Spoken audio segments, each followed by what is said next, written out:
Climat, environnement, bâtiments à énergie positive, production et économie d'énergie, aucun de ces sujets liés à l'environnement n'est indépendant des autres. Préserver notre nature, ici au cœur des Alpes, dépend de grandes décisions environnementales, mais aussi d'actions et de prise de conscience de proximité. Une réalité mise en perspective aujourd'hui par Documentaire, ici à Chamonix, au cœur du pays du Mont-Blanc, dans un panorama aussi majestueux que fragile. Aujourd'hui, Documentaire se pose 3 questions. Comment aménager et préserver la montagne pour en faire un espace ouvert en été comme en hiver? Comment construire un bâtiment à énergie positive dans une région comme la nôtre où les hivers sont de vrais hivers et les étés de vrais étés? Et enfin, comment bénéficier d'aides financières pour la rénovation de sa cheminée au pays du Mont-Blanc et dans la vallée de l'Arve? 3 questions qui vous concernent, éléments de réponse attendus et inattendus aujourd'hui dans Documentaire. Documentaire qui accueille un grand invité, Claude Aiguy, président de la FEDRE, la Fondation européenne pour le développement durable des régions. Si pour beaucoup le Mont Blanc est d'abord un sommet, voire une marque, c'est aussi le nom d'une compagnie qui, depuis 2000, gère de nombreuses installations touristiques au pays du Mont Blanc. Téléphériques, domaines skiables, restauration, la compagnie du Mont Blanc aménage la montagne pour la rendre accessible au plus grand nombre. Mais comment aménager sans détruire? Comment agencer et préserver cet espace aussi exceptionnel que fragile? Élément de réponse avec Mathieu de Chavannes, CEO de la compagnie du Mont Blanc, au micro de Documentaire.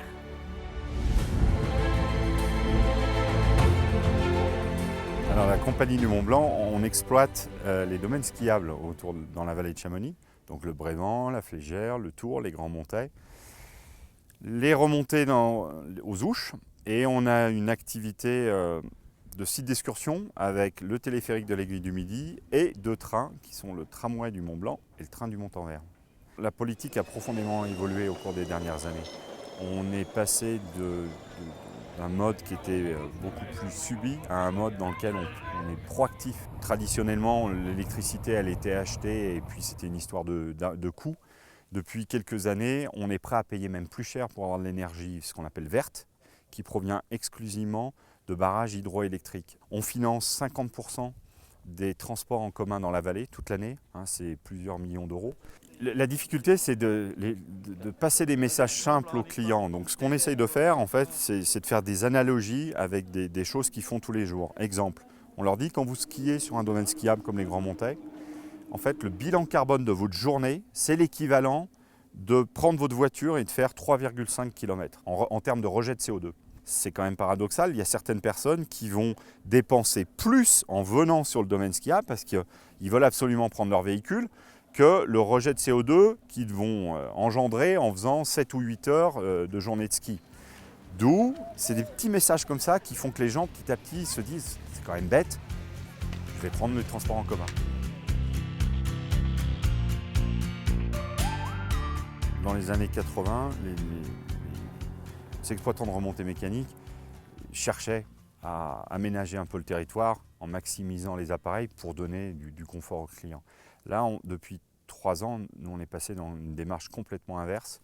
On analyse le domaine et on cherche à chaque fois à remplacer 2 appareils par un seul.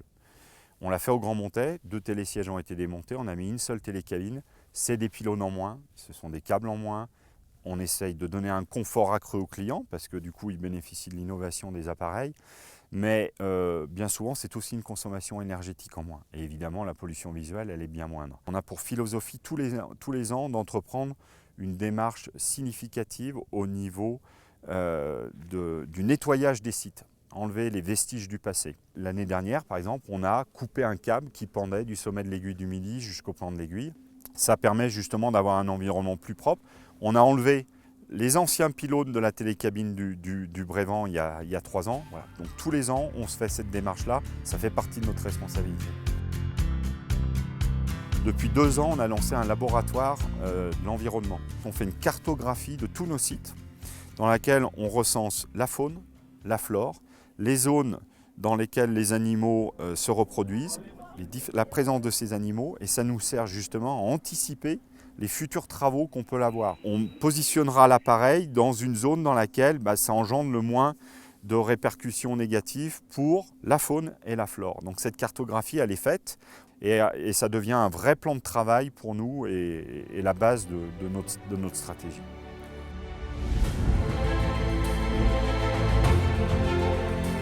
La plupart de nos constructions et de nos bâtiments sont extrêmement gourmands en énergie, une énergie qu'il faut produire et acheminer. Pourtant, des technologies existent pour construire des bâtiments à énergie positive, une réalité qui manque encore d'exposition. Nous sommes allés à la rencontre de Thomas Buchy, ingénieur bois installé en Suisse et en Savoie-Mont-Blanc. Il est l'un des concepteurs du nouveau refuge du goûter et il entend défendre et développer ces bâtiments à énergie positive pour tous.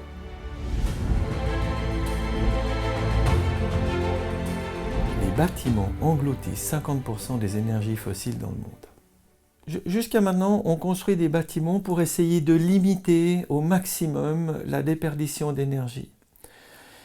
Le pas suivant, c'est de réaliser un bâtiment énergétiquement autonome, donc qui couvre ses besoins énergétiques sans utiliser des énergies fossiles.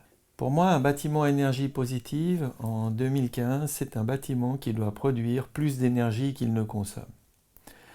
Être, si possible, construit quand même avec des matériaux éco-bio, de proximité, donc le bois. Produire plus d'énergie qu'on consomme aujourd'hui, c'est capital pour répondre aux enjeux auxquels l'humanité est confrontée. Alors avec des technologies très simples, aujourd'hui, on peut répondre à cette problématique. Il faut d'abord mettre en œuvre une façade qui vous réduit la consommation de chauffage d'à peu près 95%. C'est possible avec une façade active bois et verre. Ensuite, il faut des panneaux photovoltaïques pour produire de l'électricité.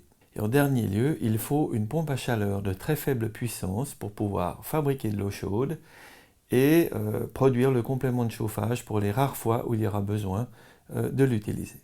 En fait, c'est d'abord du bon sens. La technologie aujourd'hui, elle est prête. Et donc, il suffit de mettre en œuvre ces quelques technologies et on arrive à l'objectif en n'étant pas plus cher qu'un bâtiment BBC classique en fait. Et puis le pas que nous développons aujourd'hui, c'est la maison Énergie Plus ou l'immeuble Énergie Plus, donc qui produit 2 fois plus d'énergie qu'il consomme et qui résout par là même le problème de la mobilité. Si vous produisez 2 fois plus d'énergie que vous consommez, vous pouvez charger votre voiture électrique avec votre production personnelle, qui est durable, et rouler environ 35 000 km par année. C'est l'objectif, et c'est facile aujourd'hui à le faire. Alors l'aventure humaine extraordinaire du refuge du goûter, quelque part, m'a permis d'aller un pas plus loin dans cette conception. Le refuge du goûter, on a dû inventer à 4000 mètres d'altitude un bâtiment autonome sur le plan énergétique et en bois de surcroît. Et là-haut, c'est tellement compliqué, c'est tellement difficile, il a fallu tout inventer, tout mettre au point. Et en fait, l'apprentissage du refuge du goûter m'a donné ensuite les moyens techniques pour faire un bâtiment de ce type-là en plaine. On avait d'ailleurs inventé la maxime en disant si à 4000 mètres, on peut réaliser un bâtiment éco-bio et autonome sur le plan énergétique, plus d'excuses de ne pas le faire en plaine.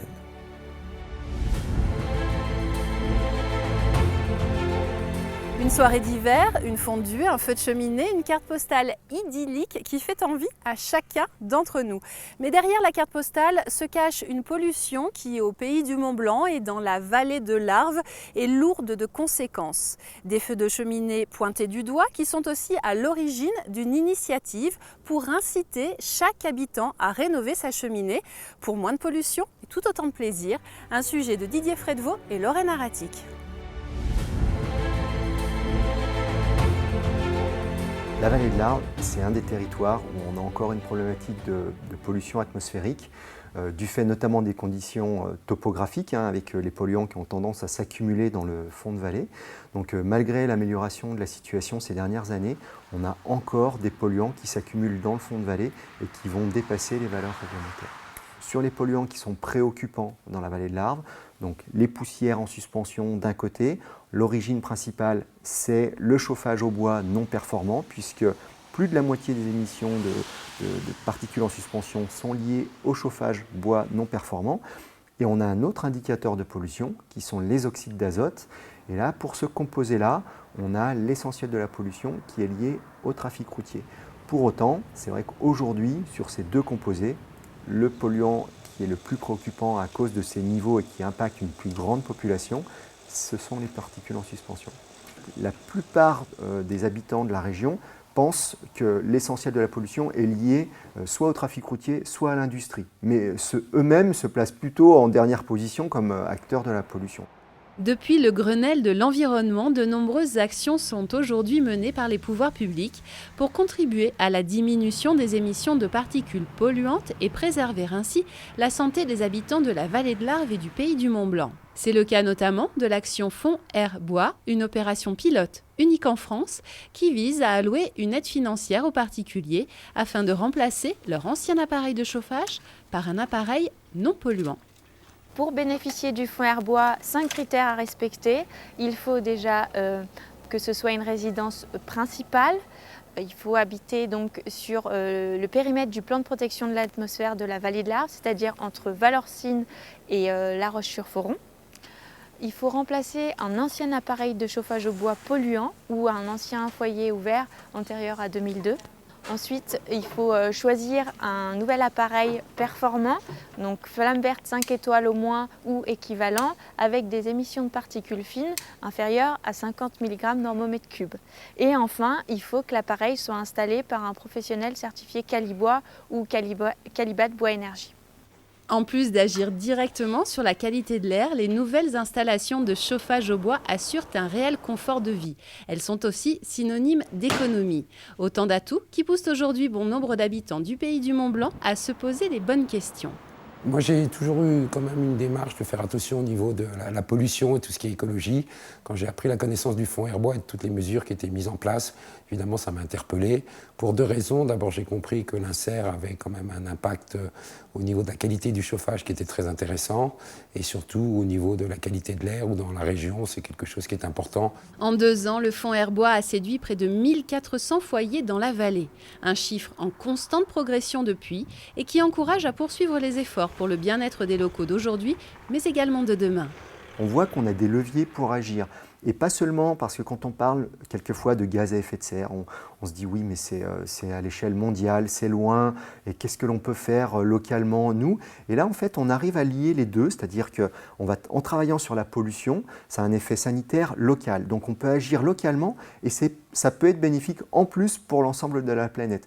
Donc dans un territoire comme les pays de Savoie, où on est quand même un grand nombre à vivre de notre environnement, c'est-à-dire avec la qualité de notre environnement, on arrive à attirer une grande population touristique, eh bien tout notre intérêt c'est d'être dans ce cercle vertueux où on va montrer finalement à tout le reste de la France, éventuellement tout le reste du monde, qu'on sait faire mieux qu'ailleurs ici, préserver notre environnement et le rendre encore meilleur. Et ça a un impact pas seulement pour nos habitants, pour ceux qui viennent nous voir, mais un impact encore beaucoup plus grand au niveau planétaire.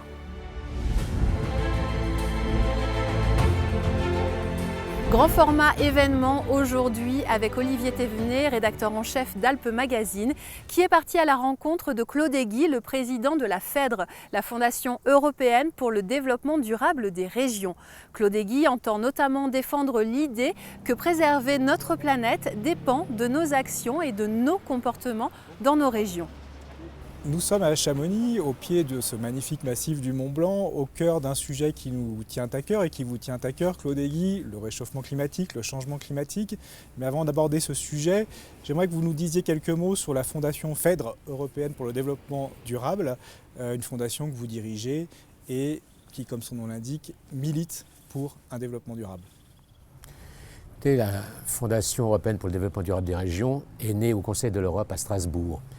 Nous sommes dans les années 90, changement politique dans les pays de l'Est, situation écologique dramatique, et avec quelques collègues, nous sommes sensibilisés par le sujet du développement durable et nous pensons que si des signes ne sont pas faits aux pays de l'Est, la situation allait se dégrader davantage. Si bien qu'on songe à une fondation qui soit une passerelle entre les acteurs institutionnels et privés. Les acteurs du monde économique sous ses formes diverses, de manière à provoquer une sensibilisation simultanément sur l'écologie et sur l'économie. On ne pouvait pas dire à des pays qui étaient pauvres, qui étaient démunis, on ne pouvait pas simplement leur dire qu'il fallait mieux préserver l'environnement sans leur montrer simultanément qu'il y avait une dimension économique. Et l'origine de la FEDR, vous la trouvez dans cette démarche-là. Donc, une démarche européenne orientée sur les pays de l'Est, surtout dans les premières années, que ce soit en Russie, que ce soit en Ukraine et en particulier dans les Balkans. Mais ça ne nous empêche pas d'avoir également une dimension régionale de proximité, celle du pays, si je puis prendre cette expression, dans lequel nous nous trouvons. Et c'est la raison pour laquelle vous avez à l'intérieur de la FEDR un programme Léman Mont-Blanc Diamant Alpin qui, lui, en quelque sorte, encercle les Alpes, Genève-Lyon-Turin, Diamant Alpin, et à l'intérieur, Léman Mont-Blanc, avec ses spécificités. Mais là, nous pouvons agir de manière extrêmement concrète. Alors, vous l'avez dit, la FEDR a été créée dans les années 90, une époque où le terme de développement durable était tout nouveau. Aujourd'hui, on a presque 15-20 ans de recul par rapport à ce terme-là, et c'est les différentes initiatives qui se disent développement durable. Aujourd'hui, qu'est-ce qu'on met derrière le développement durable ? Au moment de sa création, on utilisait l'appellation Fondation pour l'économie et le développement durable des régions, ce qui est un pléonasme, puisque dans le développement durable, il y a les trois composantes, l'écologie, l'économie et le social. Mais on le disait pour bien montrer que nous avions cette sensibilité-là. Parce que ça n'allait pas de soi, car vous venez d'y faire allusion, lorsqu'on parlait de développement durable, pour le commun du mortel, c'était une démarche bucolique, un peu inconsciente, avec la marguerite entre les dents, et inconsciente par contre des réalités économiques. Alors il a fallu en effet travailler dans cette direction, et je pense notamment à un forum de la FEDR organisé en Sibérie, dans la région d'Omsk, où le gouverneur me disait « Jamais je pourrais expliquer aux habitants de ma région, aux acteurs économiques, l'intérêt qu'il y a à bien gérer les déchets et avoir un autre comportement ». Cela a changé le jour où nous avons pu nous rendre sur place avec des entreprises spécialisées dans la gestion des déchets, valorisant les déchets, leur donnant une dimension économique, et à partir de là, on a pu travailler dans la bonne direction. Alors, ça n'allait pas de soi, mais petit à petit, on a progressé, on est allé dans un partenariat entre des sensibilités diverses. Alors, ce qui nous réunit aujourd'hui, si vous êtes à Chamonix, si vous avez passé la journée à Chamonix, c'est pour parler d'un sujet qui est d'actualité, puisque dans quelques mois va se dérouler la conférence de Paris, la fameuse COP21, donc sur le réchauffement ou le changement climatique, selon comment on peut l'appeler. Aujourd'hui, quel constat on peut faire à l'échelle, j'allais dire alpine, à l'échelle des montagnes, de la région que vous évoquiez tout à l'heure, de ce réchauffement, de ce changement climatique, existe-t-il vraiment et si oui, quelles en sont les premières conséquences visibles aujourd'hui ? Nous avons un groupe d'animateurs au sein de l'Observatoire des énergies d'entreprise d'EDF. Et il nous appartient d'organiser à peu près chaque année, nous sommes une douzaine de personnes, un événement lié au phénomène énergétique d'une manière qui peut être originale, inattendue et pas forcément directement économiquement au sujet. Donc on a une certaine marge de manœuvre. Et pourquoi ai-je fait le choix de Chamonix ? Nous sommes en effet à quelques mois du rendez-vous de Paris sur le climat, et on va en parler, on en parlera du centre de la France, de la capitale. Je crois que le meilleur moyen de prendre conscience de ce qui se passe, c'est d'être dans un site où on peut lire l'évolution de l'écologie, de l'environnement. Lorsque vous êtes au pied des glaciers, lorsque vous êtes en face des glaciers et que vous pouvez constater leur évolution, que vous avez des photos de ce qu'ils furent il n'y a pas très longtemps, de ce qu'ils sont aujourd'hui, et si, pour que le message soit plus puissant, vous vous faites accompagner de climatologues de la région, mais qui ont une réputation et une connaissance internationale, vous commencez à vivre véritablement le phénomène naturel qui se produit, à prendre conscience que le réchauffement climatique, ce n'est pas quelque chose d'abstrait, c'est quelque chose d'extrêmement concret. Et en montagne, le réchauffement, pour des raisons diverses, le réchauffement est plus important que lorsque nous sommes en plaine. Donc le réchauffement touche plus fortement une zone comme celle-ci qu'ailleurs. En venant ici, je souhaitais également que les participants soient sous le choc de la qualité du paysage, de la force, de la beauté du paysage. Et ayant vu précisément un environnement comme celui-ci, on pense à une chose, c'est de le conserver, c'est de pouvoir en jouir d'une manière très complète. Et lorsque on réalise que ce paysage, que cette nature si forte, si généreuse, est altérée et fragile, alors on a une prise de conscience qui est bien meilleure. C'est la raison pour laquelle, en effet, entourés de climatologues, nous sommes déplacés face au glacier des Bessons, il y en a d'autres, et nous avons d'ailleurs parlé de la situation d'autres glaciers, pour constater cette évolution, les perspectives, et ensuite quel comportement pouvons-nous avoir. L'évolution du climat, ici on la constate, on la voit très bien, et je pense qu'après l'été qu'on a passé, en plus qui était l'un des l'été les plus chauds qu'on ait constaté depuis de nombreuses années, avec des glaciers qui sont en fort recul, donc ça c'est un constat qu'on fait. Aujourd'hui, face à ce constat, comment on peut agir et quelles sont les façons d'agir, notamment dans la construction de bâtiments, dans les ressources, dans les sources d'énergie qui sont dites renouvelables? Dans le domaine de l'énergie, nous sommes dans une situation extrêmement tendue, provoquée par la confrontation des sensibilités. Et cette confrontation des sensibilités nous prive d'une approche plus globale, plus nuancée, de manière à avoir un bouquet énergétique qui réponde aux besoins que nous avons. Ce bouquet énergétique doit comprendre des sources énergétiques qui soient le plus renouvelables possible, qui puissent évoluer technologiquement, parce que voyez-vous, ce qui souvent m'interpelle, c'est qu'on ne mise pas sur l'évolution technologique de certaines énergies qui sont source aujourd'hui d'inconvénients, de dangerosité, de pollution, mais qu'ils peuvent évoluer selon les tendances que nous donnons, la volonté que nous avons dans les recherches. Et il faut se donner du temps. Et dans les réponses immédiates, les bâtiments aujourd'hui qu'on construit à énergie positive... Le domaine où il est le plus facile d'agir, parce que les oppositions sont les plus, disons, les moins nombreuses, c'est celui des économies d'énergie, de l'efficience énergétique, dans la mesure où on ne compromet pas le confort dans lequel on est. Et parce qu'il faut être aussi conscient que les gens n'ont pas forcément envie de bousculer complètement leur comportement, même s'ils sont capables de l'adapter. Il n'y a pas de raison de renoncer complètement, alors que sur le plan technologique, on pourrait donner des réponses. Le bâtiment consacre le 50% de l'énergie. C'est donc un domaine majeur dans lequel on peut agir avec efficacité. Aujourd'hui, on construit les bâtiments à énergie positive, c'est-à-dire des bâtiments dans lesquels on produit plus d'énergie qu'on en consomme.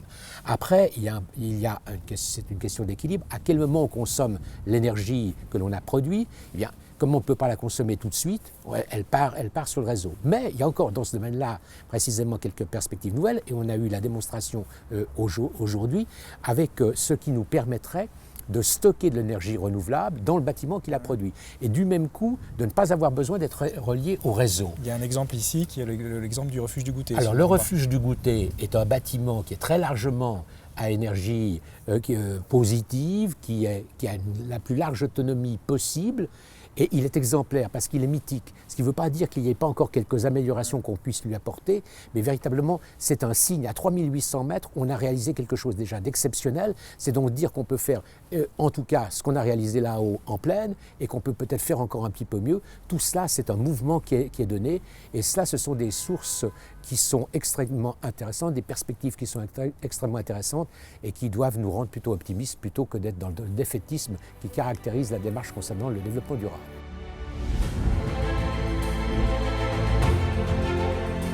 C'est la fin de ce numéro de documentaire ici au cœur du pays du Mont-Blanc, au pied du Brévent et juste en face du plus haut sommet de l'Europe qui affiche, on le sait, une nouvelle altitude, 4808 mètres. C'est 2 mètres de moins qu'à sa précédente mesure. Je vous retrouve très bientôt dans un nouveau numéro de documentaire et à tout moment en replay sur 8montblanc.fr et 8montblanc.ch.